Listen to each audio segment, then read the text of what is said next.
your honesty. Don't think you got the concept right. Double moral bitterness is not my type, but still it kinda works on you. You got me paper thin, doing concrete face, stopping romance in the madness. You got me good, baby, keep on coming back to you. I know that you know it, 'cause you already messed it up.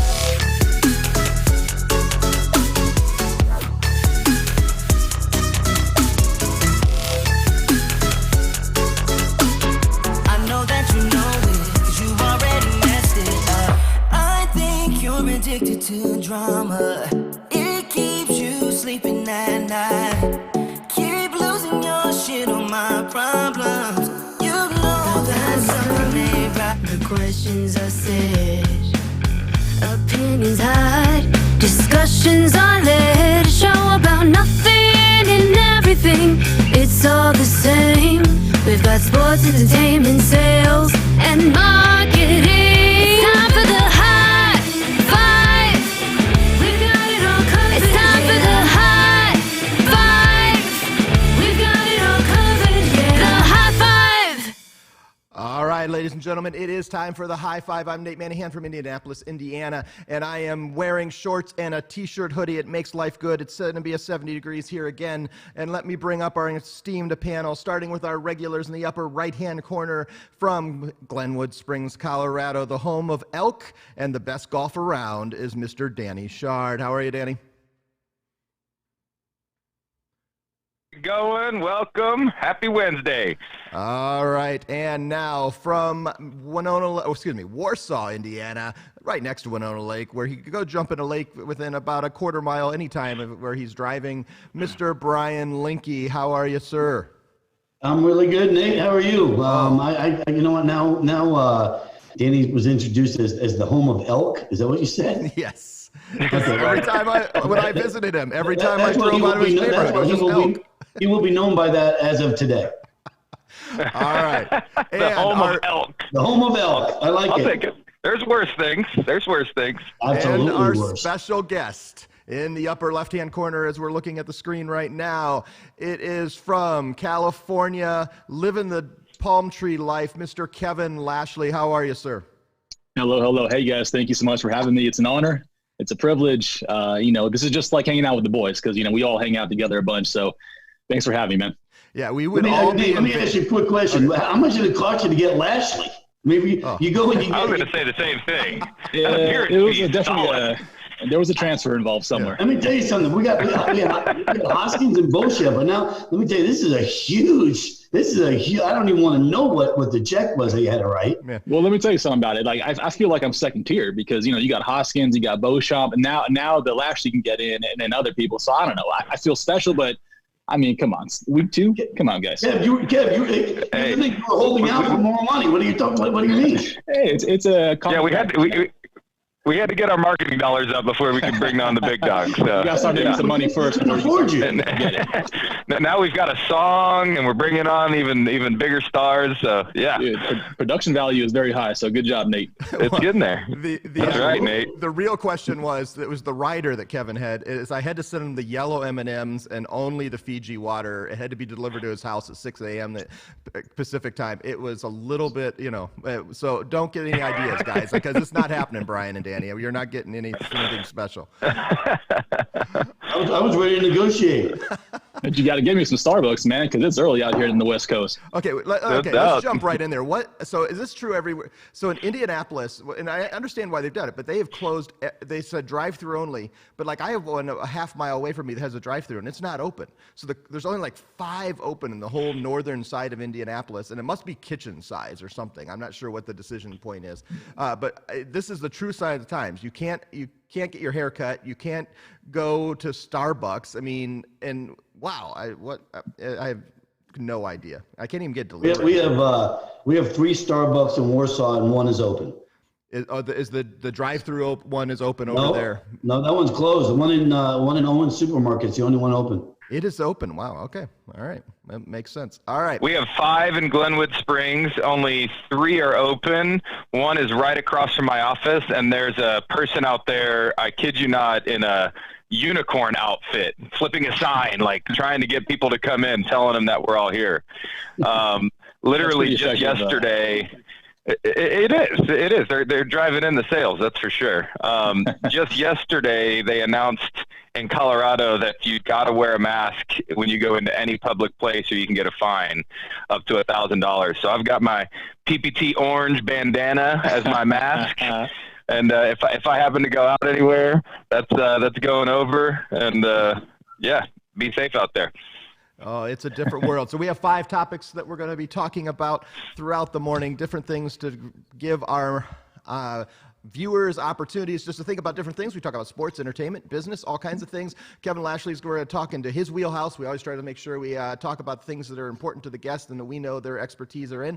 But let's start with something that I've been most interested in, trying to figure out if this is even rational, is we are hearing that there's a possibility that baseball is floating the idea of running the whole baseball season in Arizona. Everybody, so this is my understanding of the proposal.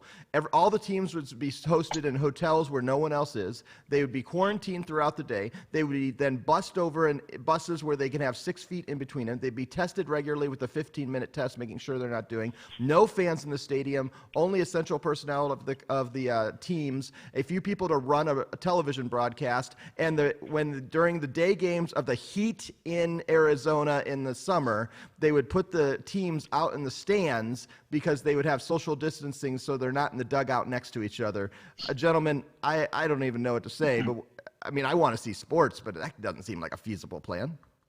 I was just exhausted hearing you explain the whole thing. I mean, that's like a long sentence, man. I mean, here's the thing, I like the idea of getting back to sports on TV and everyone we all need something to watch. And there's a lot of money involved in the first major organization to put on an event on TV. It's going to be, hundreds of millions of dollars they're going to make. But you got to worry about safety, obviously. You got to worry about, people walking around asymptomatic. That's happening a lot more and more. And I don't know, this might be an unpopular opinion, but until everybody can play in their stadium, in my opinion, I think we should just hold off. I mean, I know the guys that want to play, they're itching to get back to the field. But, what you got to do actually is do what UFC is doing, is you got to buy a private island. And so they're, hosting their events on a private island. You can do anything there. You can do baseball, you can do cricket, you can do rugby. I mean, that's the way to go. Dana's got it down. You're right. It's an amazing idea that they've come up with. And I got to say that I appreciate the effort that they're going into to try to get baseball back going again. Because as a fan, you're right, I want to see it. But I think it's unrealistic, and probably one of the only times I'm ever going to agree with Stephen A. When he says it's implausible, right? I mean, there's just I don't think there's any realistic way that you make this happen. Not only pulling everybody down into one area in Arizona, away from their families for however many months, right? 2, 3, 4 months, however long it's going to be, but no fans, players sitting in the stands. I mean, how does it work whenever you've got a force out and someone sliding in, you're coming next to each other? I mean, it doesn't work, right? I appreciate the effort, but it shouldn't happen. Not right now, anyway. All right, Mr. Linke, I know that you have to have opinions on this. What do you think? I mean, and then next to everybody, is there any other idea you have? I mean, or are we just counting that the summer seasons are all gone? What do you think, Link? Well, okay, I'm going to throw up because, okay, that could be the worst idea I've ever heard in my life. Okay, it took me 24 years to become a season ticket holder for the Chicago Cubs. Okay, this is the year, and they're expecting me to watch baseball in stadiums out in Arizona with nobody in the stands. Okay, we need to go to the next question, because to ask me this is just borderline ridiculous. But I tell you this: the one thing that I did read that made me laugh was it's not going to give anybody an opportunity to boo the Astros this year. So that's probably the biggest reason why. Man, Danny, I appreciate that. Hey, I got to take it. I have no comebacks, and you're exactly right. I actually think this could be a blessing for the Astros, because some of the heat's going to be off. Right. Well, I think it shows that we're just craving sports, and these sports teams are shuddering too. Especially, I mean, we forget that it's not just the major players who are not going to be paid during the summer. At some point, it's the minor league players that are making the, $1,000 a week, and that's their plus a per diem, and suddenly, that $50,000 they made in a year is zero, and that is another set of unemployment, another set of pieces of the story, because they don't have any money coming at the top. So all these leagues are just trying to figure it out. Since we're talking about this, tomorrow will be Masters Day, I promise, Danny. Since we're talking about sports, what do we think about the draft, everybody drafting from their homes, doing it through Zoom meetings, and going to be happening instead of what was going to be the spectacle of all spectacles in Las Vegas in 2 weeks? Can we just hang on? I mean, can we just let's just see, like Danny said yesterday, in the next 10 days, I think we're going to learn a lot about what's going on. I just think these are kind of like shooting from the hip kind of ideas. And no Zoom meetings, draft. No, sorry. I got to agree. I mean, if I remember correctly, I think they were trying to push that draft in Vegas for the longest time. They kept keeping it on the schedule, and they finally pulled out. And, everyone's quick to come back and do something, because there's just the first person, again, is going to make a lot of money. But again, like Brian said, you just got to hold on, you know what I mean? Be patient. I mean, everything's going to get back to normal eventually. But Vegas definitely is not a good idea right now. Right. I gotta disagree with these guys for something like the draft, right? Because with the draft, I mean, obviously we know that there is an endpoint to this, and in some areas the show must go on, right? And doing things virtually, we could do that. We're doing it with a virtual roadshow. A lot of people are starting to do this and stay connected that way.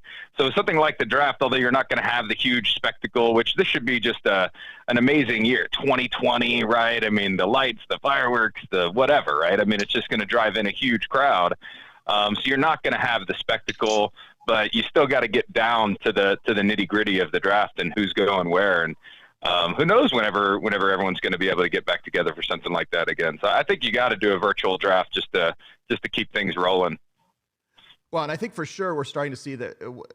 I don't know for sure, but it seems like to me, as I watch the governor's press conferences, I watch all the different data points that are coming in, that there's going to be a rolling release of this, and the peaks are going to hit differently. Yep. So then it'll open up, but we're not going to be allowed to cross state lines because things, and it looks like in Indiana, they're predicting next week, the end of this week, beginning of next week is going to be our peak. New York is hoping, if you listen to Governor Cuomo, that they've hit their peak.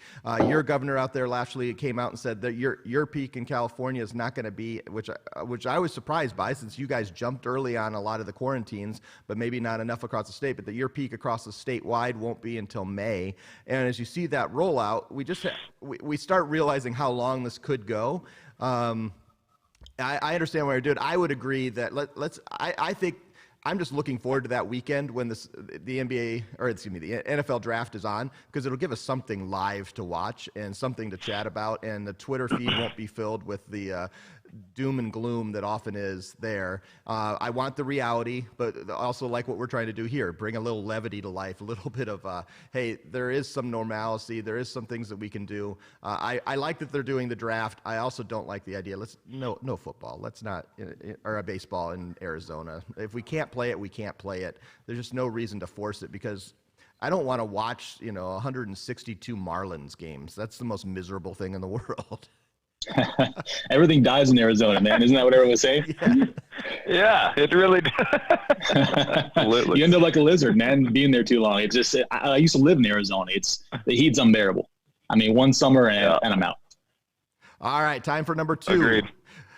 The reason we know Lashley so well is often several times a year there are meetings that happen in Las Vegas, and somehow Kevin Lashley shows up to every meeting that we're ever at, even when he just wants to hang out with us.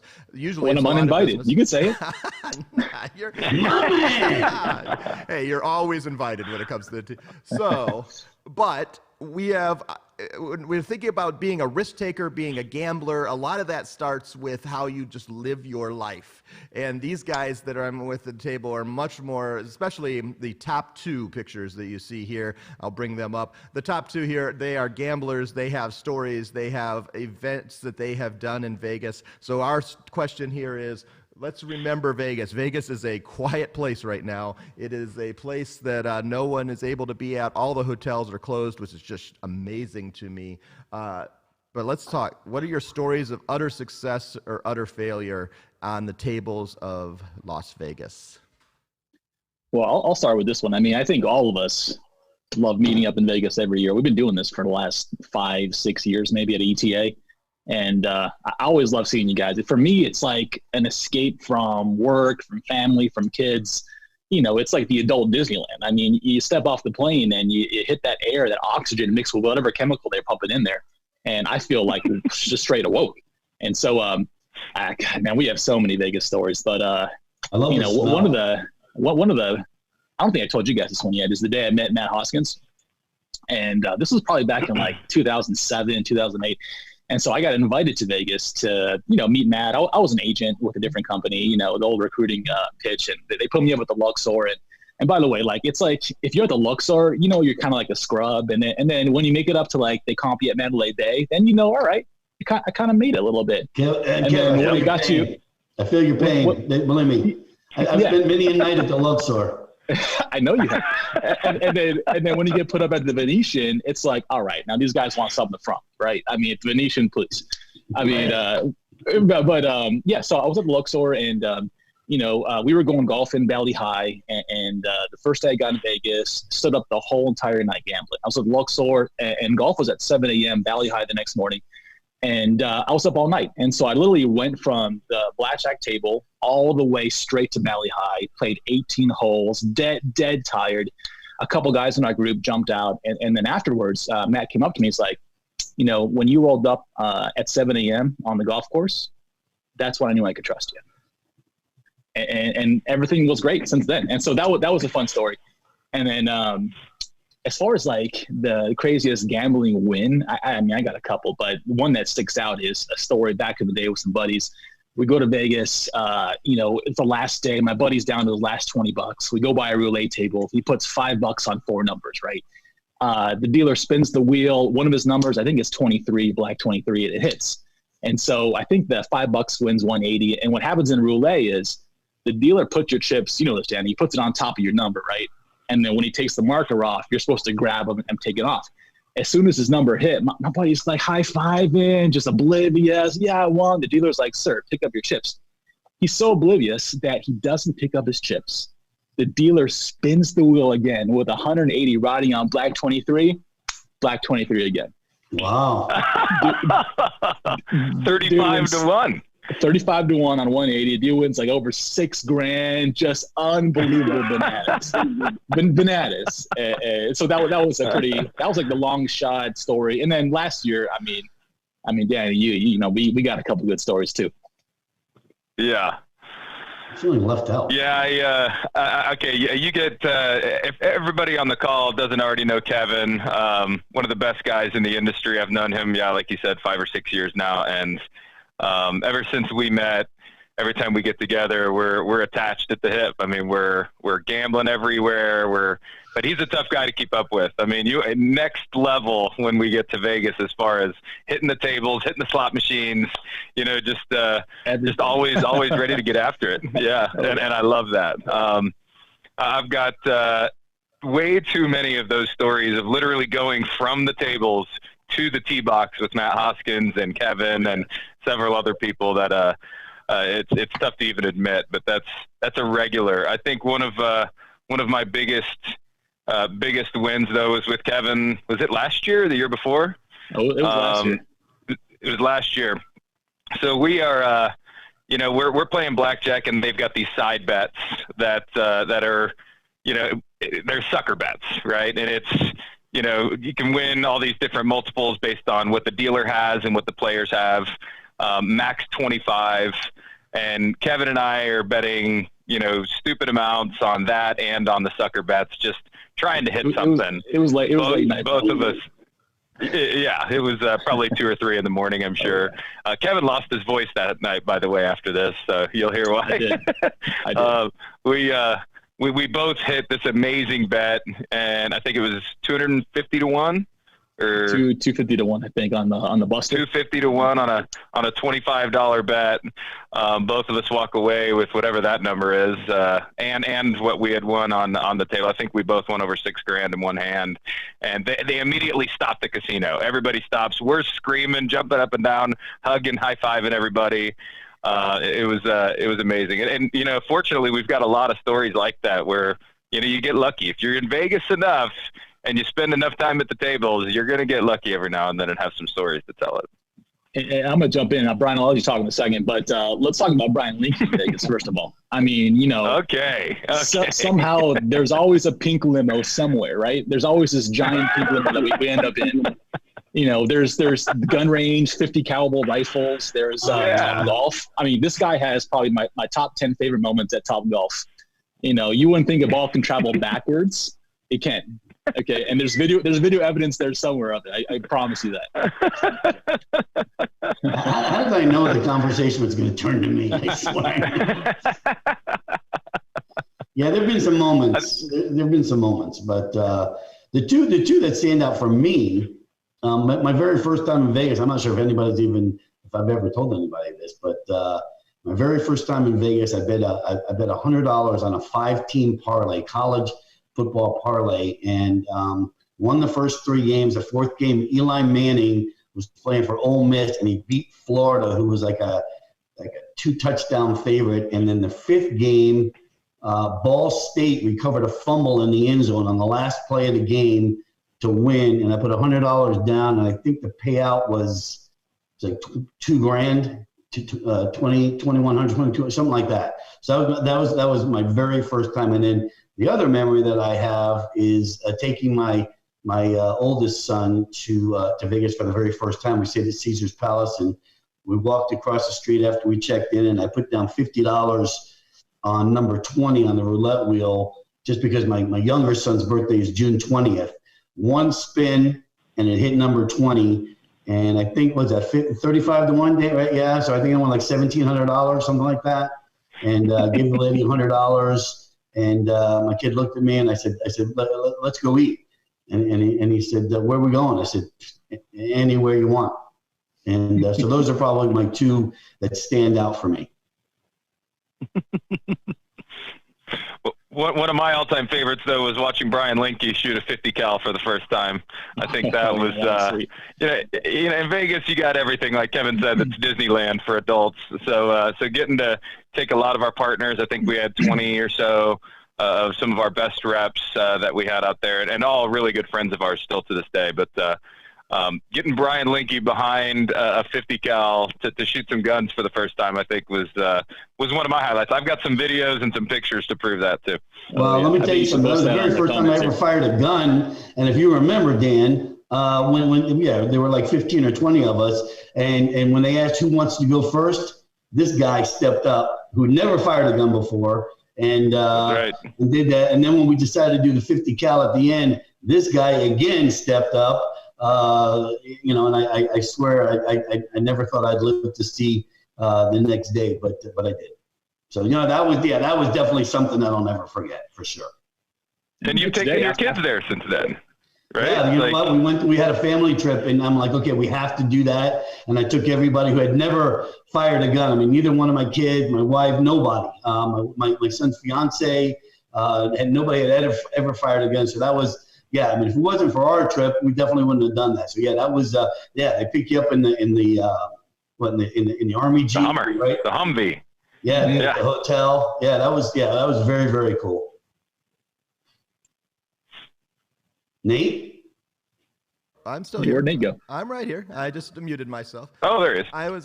There are always lots of Vegas stories. There are so many to tell. I remember I had never been to Vegas until in fact, I went to Vegas for my first time before I'd officially worked for Papertech, but to Papertech's party, I was a month from starting. and to our first national conference show. And so I show up. I have no idea what to expect. I don't even understand the industry yet. I'm walking in totally green, and we were in the Delano for a VIP reception that night, and it's like 11 o'clock at night, which is like 2 o'clock in the morning, my time. And I'm like, okay, it's going to go to bed. We're starting at 8 o'clock the next morning for our little conference thing. I'm sure everybody's going to go to bed. Suddenly, next thing I know, I end up in this like stretch limo with 30 of our partners packed in, and we're going to the STK over the Cosmo. And then we're ending That's early. Yeah, and suddenly at like 6 a.m. I look down, and guys, I was staying at the Luxor. They drop us off at Mandalay. I have to hike it all the way back to the Luxor. I take a shower and show up to the conference to meet all the people for the first time, totally not sleeping at all. I was like, okay, apparently this is what we do in Vegas, and I have many stories like that to pass. Moving on, we're going to do something that we have, I've been seeing all over on Twitter. I'm a Twitter follower. I don't know if you guys are. I know Brian's active and watching. I'm a follower, not a poster. But I get most of my information watching and trying to convene. And I bet yesterday, everybody is doing these, pick this.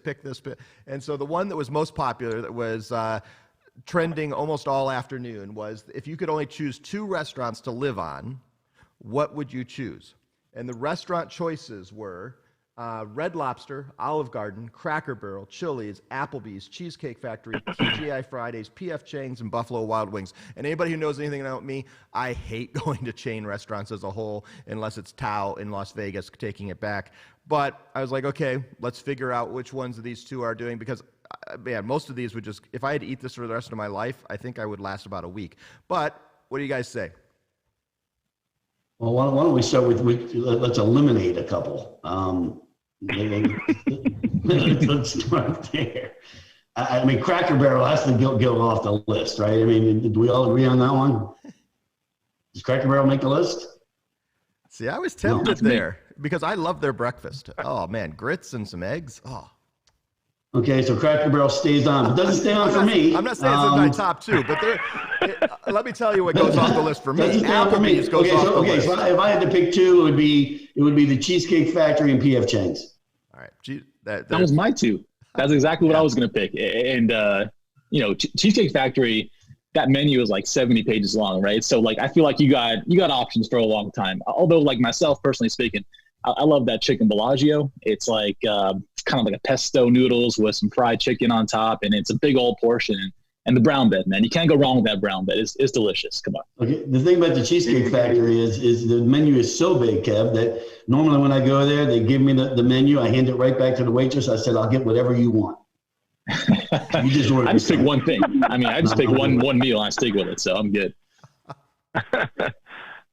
I'd have to agree with the Cheesecake Factory just having so many options. I mean, you got every single thing you could ever think of for days. So you got to have that. I mean, initially when I looked at this list, I'm a glutton for the carbs when you put them on the table. So I mean, Red Lobster cheese biscuits and Olive Garden breadsticks. Like I gotta have those if I'm gonna keep anything on this list. But I think I gotta keep the Cheesecake Factory too, just with the variety of options that you can have. Mm-hmm.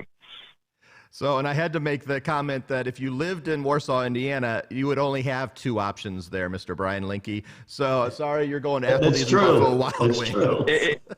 If you live in Glenwood Springs, Colorado, you've only got 1 on this list. 1. Right. Chili's. Well, that's why. And I'm not going to Chili's. well, that's why. Baby back ribs, man. Come on. Well, Applebee's and Buffalo Wild Wings would not be on the list just because they're here. So they would also be eliminated. I'll tell you what, Chili's has the best jingle. The old baby back ribs jingle. They do. I mean, there's nothing that tops that. Baby back. Oh, yeah, I agree. Baby back. I agree. All right, I think that's enough on that. But what's interesting is we're so blasted bored that this makes, there were over 300,000 retweets of one person, random person. I looked it up. He had 167 original followers, and then he had 3,000. This is how bored we are. That now we are just literally trying to figure out between 9 restaurants what we could live on. And the answer, obviously, is Cheesecake Factory, because lettuce wraps and all the choices. And let's be honest, we live in the day and age where the bar is open at all times and they'll just deliver it to us. So Perfect. All right, we're going to go on to number 4 in our as we go. We're going to talk about trade shows, virtual events, and what most people may or may not know about Kevin Lashley is one of the things he has specialized in is going to trade shows and learning to sell at the trade show, like literally walk away with a new customer, and not just a new customers when he's at the trade show. Obviously, that has gone away for a period of time. We don't know when it's going to come back. So let's start with the question. And I'm interested in, Kevin, I'm going to start with this you. Let's talk about the power of the trade show. How useful was the trade show? Obviously, you were killing it at that, and will again when it reopens. Why was the trade show so good to you? It's just a different way to market to customers. I mean, we tried a lot of different types of shows. I've been doing trade shows probably the last 7-8 years now, and for me, it's just seeing your customer, seeing them face to face, meeting them, finding out, their story, where they're coming from, what they don't like, what they like, and then, giving them, a proposition, allowing them to sign up to the show, giving them some value to what you're selling. I mean, for the trade shows, we started implementing like a show special kind of halfway through where we'll offer something for free if they sign up for the show. That really kind of changed the game for us. It gave them some sense of urgency with buying right then and there. People, when they go to a trade show, I kind of think of it as like a flea market, right? You go there to get a deal. You know what I mean? Or like Cyber Monday. That day, if you shop that day, you're going to get a deal. And people come looking to get a deal and you offer them something nice and you show them your terminals and your equipment and they play with it. Everything's in demo mode. And for us, that sort of approach has been very successful. And so now where is the trade show going to go? I don't know. I mean, my shows are canceled this year. There's some ones at the end of this year that actually they're trying to put them on like in September, October, but it's so uncertain right now that no one really knows. And a lot of companies are doing these virtual trade shows where everything's online, which I actually wouldn't be opposed to because, one of the downsides of doing these shows is the travel. You got to travel, you got to bring a crew, you got to get on a plane, hotel, you got a lot of expenses. It's expensive. But if they could find a way to make it virtual where maybe every attendee can visit your booth and they get some sort of like CE credits or, I don't know, like a scavenger hunt game where they have to visit you and you can interact with them via Zoom or via video conference, I wouldn't be opposed to that. I mean, definitely would save some money for us. The only thing would be if we could close them or there would have to be some sort of change in the close process. But I'm not opposed to it. I think that's where more companies are going to go towards now. I think it's cheaper to hold a virtual trade show, obviously. And I kind of like it. As far as when we're going to go back to actually going to shows, I don't know. I mean, I don't know when, people will feel comfortable going to them. Probably pretty soon. I mean, it's and everything will come hopefully back to normal and we can kind of go out there and travel again. But, this opens up new opportunities for us. The trade show game, the exhibit companies, they're $1 billion companies. So they're not going anywhere. They'll figure out a way pretty soon to kind of get back on track. I think the interesting thing on these virtual trade shows, I've been watching like CES and trying to figure out what they're going to do. They would be next January. And there's been some forums where they're trying to come up with ideas of how do you do a trade show floor, like what you're on, and do it virtually. So you would, maybe have one page per place. They get credit for showing up to the page. And then on that page, they would be able to schedule an individual 5-minute call through Zoom or another product or some type of interaction. Yeah. Because managing that is the hard thing of how do you actually get that one-on-one contact that's so awesome that you get on a showroom floor. Yeah, no, that's what you need. I mean, and for us, I mean, we've been doing this for a lot of years that the more you kind of attend the same event, the earlier you can book your booth. So booth placement is a big indicator of how well you're going to do at the show. If you're got a good spot, you're going to do better. Dan, you know this, right? You do a lot of trade shows also. Absolutely.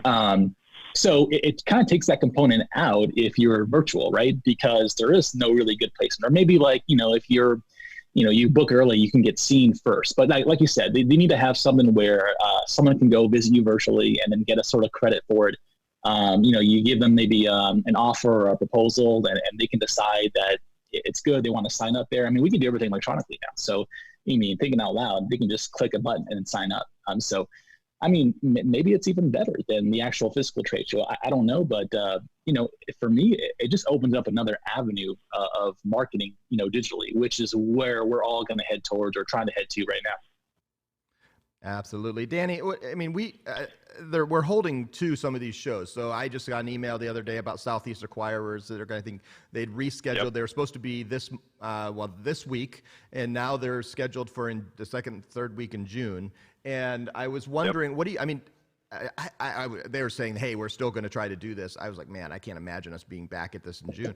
But what is this? I think this is helping us improve our games when it comes to actually figuring out how to do this virtually, because that's a lot of, I mean, we were looking at budgets this week. I mean, how much do we spend in travel? Now, I think there is still value in getting in front of people and being with people, because we crave that, and that is human nature, and we've got to figure out a way to do it. How do you think we're going to improve just how we sell, how we interact, how we connect, because we've had to force ourselves to do this virtually when we're allowed to come back in live? And I can't imagine it's going to be a June, but I'm interested. What do you think that's going to happen too? Yeah, you know, I mean, I think a June date is extremely optimistic, at least just to get everybody in one room together, and that's basically saying this whole thing goes away by this point. Obviously, I think the economy is going to be back opened up, businesses are going to be open, but big events like that, like concerts and trade shows and things like that, I just don't see it happening that quickly and getting that many people together. People in stadiums, like we're talking about baseball, I just don't see it happening by June. And I love Kevin's optimism. I mean, you want to talk about the king of trade shows. He's on here, ladies and gentlemen. I mean, if you've wanted to actually attend a trade show or try out, going to some certain ones, I mean, talk to Kevin. We can introduce you to him. I mean, he talks to a lot of our partners about his approach and how he does it. And there's a science to it. I love the optimism about trying and looking forward to trying some virtual raid shows. I don't think you're necessarily a fan of it because, like you said, there's something about being face-to-face with someone, shaking their hand, developing a relationship, right? At a trade show, in my experience, you're trying to develop a relationship even more than just business, right? They're trying to know who they're dealing with as a person, and the fact that they can see, talk to you, shake your hand, it's next level. I think there's going to be a lot of excitement. Now, the positives of a virtual trade show is you're going to get a lot more attendees, right? There's only so many people that can make it to a certain event or can get there, travel issues, whatever it is, right? So a virtual trade show is going to be open to the masses, right? And depending on how you can position it, I like your thoughts of where the booth placement goes on a virtual trade show, right? I mean, that's kind of like first in line. And as it trickles down to the guy that paid less and is in the back corner, and only people go to him whenever they're going to the bar, which isn't a bad idea, but that doesn't happen at a virtual trade show. That's a good spot right there by the bar, by the way. That's a good point. I mean, people are becoming live. It really is. Oh, yeah. That's right. But virtually, I mean, there's no way to do that. So I think, it's going to be a test, like we've said this entire time. I mean, it's all about adjusting. We got to pivot. We got to try different things.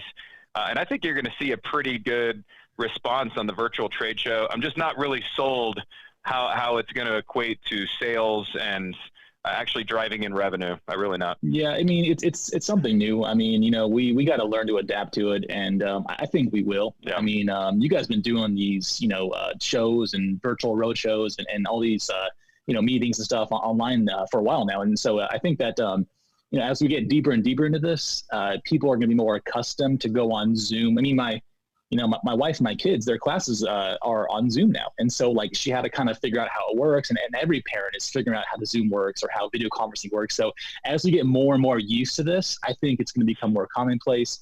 And then people would be more adapted to jumping on the phone or the computer and visiting your booth. So I think you're right. I mean, everything you said, I agree with, Danny, but it's kind of the unknown, which people are scared of. We don't really know what's going to happen, but I'm Pat, and I was the guy that was like, oh no, trade shows are done. What's going to happen? Blah blah blah.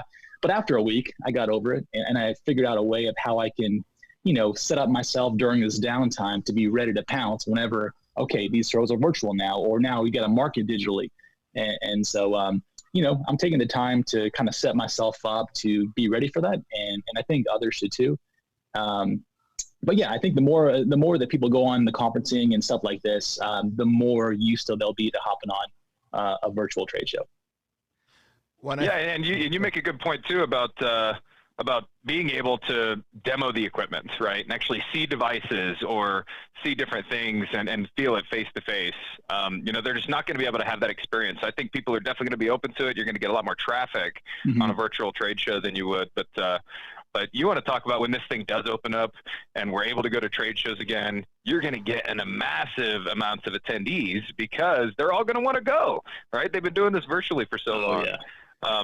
But you make a good point too, with people doing more stuff like we're doing right now, attending these virtual road shows, looking at webinars and podcasts, and everybody getting more comfortable if they haven't been already. They're going to jump more into those virtual trade shows, and I think you'll probably start seeing some success with it before it kind of comes on the back end.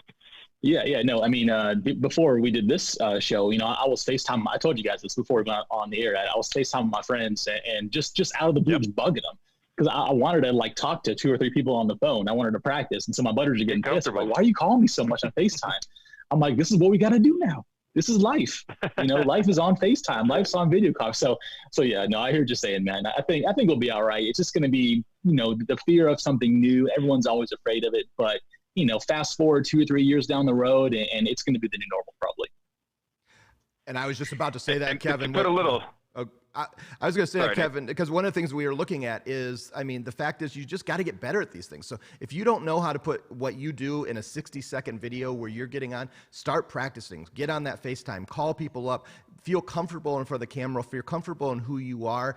Feel comfortable that you have to do this. This is the way business. Those who succeed will learn how to communicate digitally, both through email, which we've been talking about in the cold calling pieces the last couple of days, through ads eventually, but you've got to be able to communicate face-to-face through digital means, and that means FaceTime, that means Zoom meetings, and it's a new world. We all have to figure it out, but those who are up ahead, who are doing it more, who are better at it, will succeed first. And so I think you've got to figure out a way to make sure that, hey, we've got to be part of this. We've got to be part of this new generation. And if you're a salesperson and you're out there, you better figure out how you're going to sell through video. And I'm not saying you're going to figure it out right away, but it's going to be something you're going to have to figure out. Danny, what were you going to say?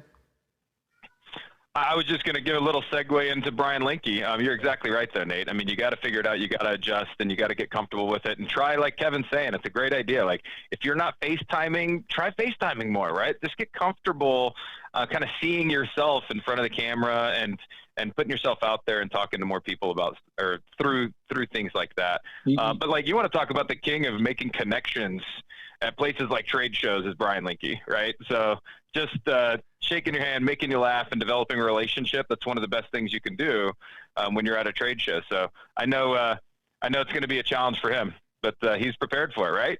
Look at him. He's on the camera right now. I appreciate that. Let me tell you something. I've been listening the entire time to both you, Kevin, and Nate, and there was a roller coaster conversation you guys had. You were like, I thought you were like totally pro virtual events, and then all of a sudden we came back to the actual trade show itself, and then we were going the other way, and then we're back to the trade show, and every time we went to the virtual event, I started like sweating. My back started getting, like my shirt was sticking to my back.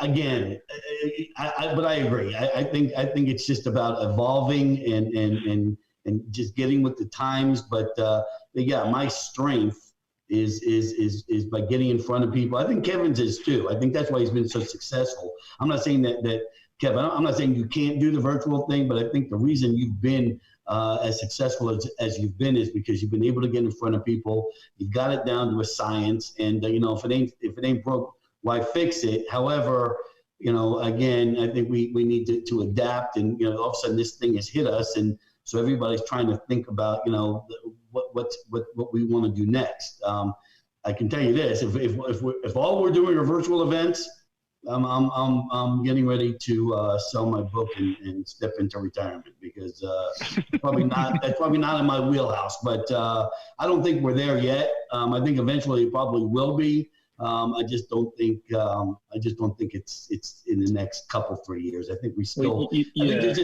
I just think there's something to be said for getting in front of people and shaking somebody's hand or elbow bumping now or whatever we have to do. So I'm down for the elbow bump. You know what I mean? Let's give them right now. But there you go.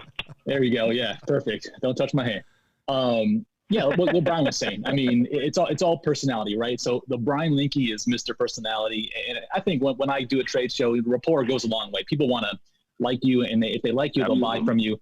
Thinking about talking about things changing. I mean, when I first started selling merchant accounts, we had a FedEx disposable camera to the business. They had to take pictures of the location, send that back via FedEx. We had someone come to their business location and verify that they have an actual business. Like, that's the way that credit cards processing used to be back in the day. And so that's evolved from, physical cameras down to virtual site surveys, now down to electronic applications. This is just one more step in the evolution of selling. And again, after, fast forward a little bit of time, and it's going to be pretty normal. I agree. Well, and I think, I don't think face-to-face is ever going to go totally away. It just isn't. I think we're going to change, and we have to plan for the next 6 months. We just don't know what this is all going to take, but I can't imagine 100,000 people showing up to some of these giant conventions that they do at the convention center in Las Vegas or in LA or down in Miami. They're just not going to show up. You're going to get 25,000 at the most. I don't even know if that's true. And so we're going to have to figure out how to do things a little bit differently, and then we're going to find a new normal 18 months from now, 2 years from now. But those who are figuring out how to prepare today, and I always say this in my consulting side, it's predict tomorrow, prepare today. So how do you prepare today to make sure that you are ready when things are changing? And it's not a perfect science, but you got to be trying something. And if you're not trying something, you're not getting on video, you're not figuring out how to do it, you're missing out. Let's bridge into number 5 today. We're going to be talking about cold calling. And I want to talk today about when actual cold calling, when you're making it on the phone, meaning you have a phone number for a business and you are calling them, but you've never talked to them, they've never heard of you. And I'm going to start with some of the caveats. 1, only call during regular business hours. 2, if they ever ask to not be called and be put on a do not call, do not ever call them back, because if they ever put a complaint against you, it'll cost you a huge amount of money. Number 3, make sure that you are calling a business line and not a personal line, and they can complain the exact same thing, and it can be troublesome for you. But the question I have for these guys who are experts at connecting and helping people sell, when you call a business the first time and you have no personal connection with them, what do you say? How do you start the conversation? How do you get to the right person? How does that whole process start for you guys when you're jumping into a cold call to a business you've never connected with before? I'll start with this one. I'm looking at the question, Nate, and the first one it says is, when is it legal? And I never knew it was illegal. So I'm not sure how to answer that one. The other two, how should I get a phone number? How should I start the conversation? Again, you're talking to a guy who didn't grow up with the internet or anything, but I've learned to use Google just like everybody else. There's a lot of times that I verify a phone number just by getting on Google and searching for the phone number. That's an easy one. And then the last one I think is a little bit more in depth, but how should I start the conversation? I think the simple answer is, again, you're doing a little bit of research online, not a lot. You don't have to learn, the ins and outs of the entire company that you're calling. But I think you can do some research and just have some bullet points ready to talk about their business, because people love to hear about themselves, right? They love to hear about their business. And so if you can touch on a couple bullet points on the business that you're calling, I think it goes a long way.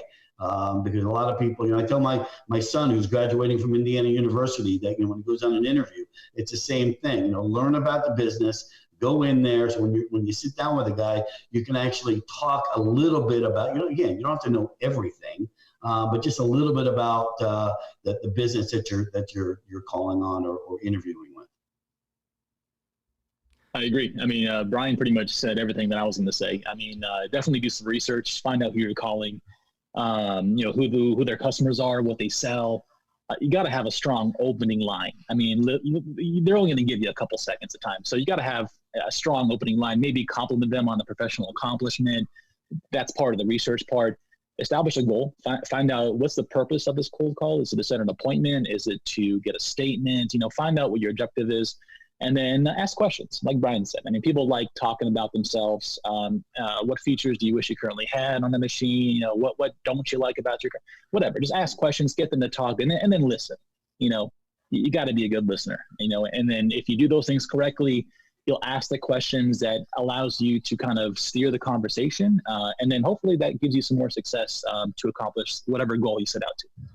Well, the other thing is, Kev, is that, you have to remember, okay, it's probably, the call, is probably, the percentages are not in your favor. The call is probably not going to work, right? I mean, but, like in the old days, right, it's a numbers game. You hit more doors, the guy who hits the most amount of doors is going to sell the most, right? So, again, I think you can't get frustrated because, these people are they're business people and they're in the middle of their day and they don't want to talk to the credit card guy. But you know what? If you can find a little bit of a niche, get them to laugh a little bit, listen, like you just said, Kev, that's a huge one, right? The first one who talks loses. Isn't that the sales 101? So, the first one who talks loses. So yeah, I just think that, but just remember, the frustrating part is it's going to take what, 10, 20 calls to talk to one person. So you just have to keep on plugging. Absolutely. And that kind of, I want to start by saying the cold calling and just over the phone sales in general is probably the toughest job in sales that anybody could do. One of my favorite sales books is called Go for No. And it's the art of accepting rejection in sales, right? And you've got to have that more than anything. And the concept of Go for No is you're going to start your day by saying, I'm not going to end this day without getting 30 rejections, 50 rejections, 100 rejections, whatever the number is. If you're calling, that number is going to go up a little bit. Because you're right, like Brian said, I mean, 1 out of 20, I think is actually really good. Yeah. It's going to be a little bit more than that. It starts like these guys said, making a connection, right? And building rapport is important, and you got to do that immediately. So if you can identify something about their business that triggers with the merchant, or even something like knowing where they're at and seeing what the weather's like there right now, right? Like, hey, I see it's raining there. It's gorgeous here, but it looks like you guys are going to have a better day tomorrow. Wanted to see if I could spend 5 minutes with you to talk about eliminating your processing fees or seeing if we can get you some cash to get through this time in addition to the government lending you're getting. Those things are just going to strike a chord immediately, right? So you've connected with them, and then you're hitting on some triggers that, okay, yeah, tell me a little bit about you and why you're calling. A lot of that's going to be getting some more information from them, sending them some info so they know you're a real person, encouraging them to look you up on LinkedIn. Have your profiles ready for people to look at. They want to know that you're a real person, and don't hide behind a cloak, because I think that's one of the biggest failures that over the phone salespeople can do is not being truthful and honest. The other thing that I think is really important, and I learned this years ago whenever I was on the receiving end of calls. I was more receptive. I was in customer service and a deployment department and dealing with customer onboarding and things like that. And tone and pitch is, you've got to have it, right? And I say this quite often is, people on the other end of the phone can tell if you're smiling. And that's huge, right? So, they know that you're positive. They can hear it in your voice. They can hear it in your tone. They can hear maybe that you've got empathy to their current situation and that you're really trying to help them. So there's a lot of small things that you can do to initially get into a conversation with the merchant that you've never even met before. But doing a little bit of homework really helps first. But get comfortable with it. Get comfortable with being told no, and it's okay. And you're going to really get the comfort level up whenever you do more and more of this. And then once you close that first one, or you get that first merchant that's like, tell me more, and you're really going to be able to progress that conversation further. You're going to see this is something you're going to be able to use to get through everything that we're in today if you can get comfortable doing it right now. Yep. Absolutely. And one of the things I'm going to ask you guys, how much prep do you put in beforehand time? What are you hearing from our partners and people, professionals we're working with? How much prep are they doing to be ready to make a series of calls? If they're going to have to get 1 out of 20, so they're going to have 200 calls lined up, how much prep ahead of time? And how often are people using scripts, and how are they putting together scripts? Because I know, Danny, you send those out often of sample scripts and different things. Those two questions, interested in what you guys have to say about that. Well, I mean, I'm just not a big script. I know Danny is, and his scripts are really, really good. And I'm not saying that they don't work. I've just never been a big script guy. I think again, you can take bullet points off of those scripts, and Danny Shard is probably the best guy to talk to about that. So if any of our partners who are listening, probably want to lean on Danny and get him to give you some of his scripts and just make them your own. And I think Danny would agree with that, is making the script your own, sounding like you're, being sincere, not sounding like you're sincere. I think that the best compliment I think I've ever been given, and I've been given it a few times, and more than a few, is when you're talking to somebody on the phone and they say to you, you sound like a happy person. Okay, that to me, okay, as a salesperson, whether you sell it or not, somebody tells you sound like a happy person, you're winning, and you're going to eventually sell something. So get to that point, and again, lean on Danny, and don't sound like you're reading it off of the cue card, but put your own personality into it, and I think you'll find you'll have some success. I'm a big script guy, and I always whenever I develop a script or someone gives me a script, I use it as a reference point, but then you always kind of mold it and change it and make it your own. I mean, I think that's what everybody needs to do, is just kind of, develop something they can reference, but then, like you said, kind of personalize it for your own, personality, put your own little sizzle in there, and then eventually, once you get the marbles out of the mouth, it's going to take X amount of calls, you'll be fine. But, it's just a numbers game. You got to get out there. You got to call as many people as you can. And then eventually you'll find something that, people are responsive towards, and then you run with it. And then eventually you'll have your own script. It's going to work great. And then the hardest part is finding someone to make 100 cold calls a day. You know what I mean? And getting told no 89 times. That's the tough part. But, if you're dedicated, disciplined, if you want to achieve that goal you set out to achieve, then you can get it. Just takes a little bit of hard work, and that's all it is. I agree. I mean, in the scripts, I've got all different kinds. Shout out to Mark Beauchamp, who really started me on the script game and kind of helped me the king. Okay. I mean, if you're not a part of Bank Card Life and getting on this 90-day challenge and everything that Mark's about, I mean, do it because he's the best. But he's where I learned it from, and I've helped a lot of partners and a lot of different offices write scripts for different things. But you guys are all right. At the end of the day, the script should just be the foundation, right? That's the groundwork of how the conversation should flow, and you adjust to your own personality, and you kind of change different words to kind of help you flow with the conversation. And that can be on a per call basis too. Not every call is going to be the same, right? You could change this, the beginning to the end or whatever. I mean, you can really kind of change it depending on who you're talking to. So it's all about knowing your audience and being able to build some rapport right out of the gates. And Nate, to answer your question about, how much homework, you have to do before each call or before this series of calls, it's like I said, knowing your customer, knowing where they're located, and it doesn't have to take a lot, but you got to have a few trigger points, right? Even 60 to 90 seconds of quick homework, quick searches to identify where this customer is located and what they're doing, and anything you can find out about the individual so you can make a quick connection. That's ideal.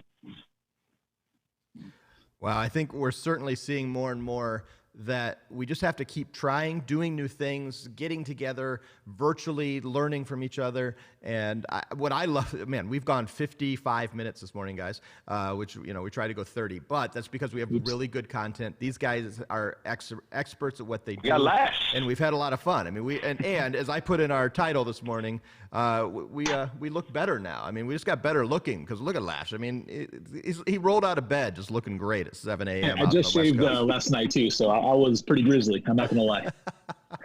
All right. On that, I'm going to close up. You can reach us live every morning, 10 a.m. if you've caught it all the way to the end. We're open to. I've got 3 recommendations, some topics that we're going to put in the last next couple days. I'm interested in what you have to play, what you want us to do, what you want us to talk about. Would love to have you joining us. So on that, we're going to get ready for these. I'm going to give these guys their last words. What are they going to say to us as we close off today? We're going to bring up a little music as we do that, and a little R&B and rap going in here today in honor of Mr. Lashley. We're going to start with Mr. Shard. What are your last words? We'll go to Mr. Linky and then over to Mr. Lashley before we close out. Just shout out to Kevin. Thanks for joining us, man. We'll get you on here more. Kevin, your knowledge and the way that you've built your business and what you do is next level. So appreciate you jumping on with us. And everybody out there, stay positive, stay engaged, jump on that virtual road show, and let's keep trucking. We're going to get through this, and we're on the tail end of it, I bet. All right, Mr. Linky. Oh, is he frozen? He's been having internet. Oh, there he is. Oh, he came back. You there, Link? My turn? It is your turn. Okay, sorry.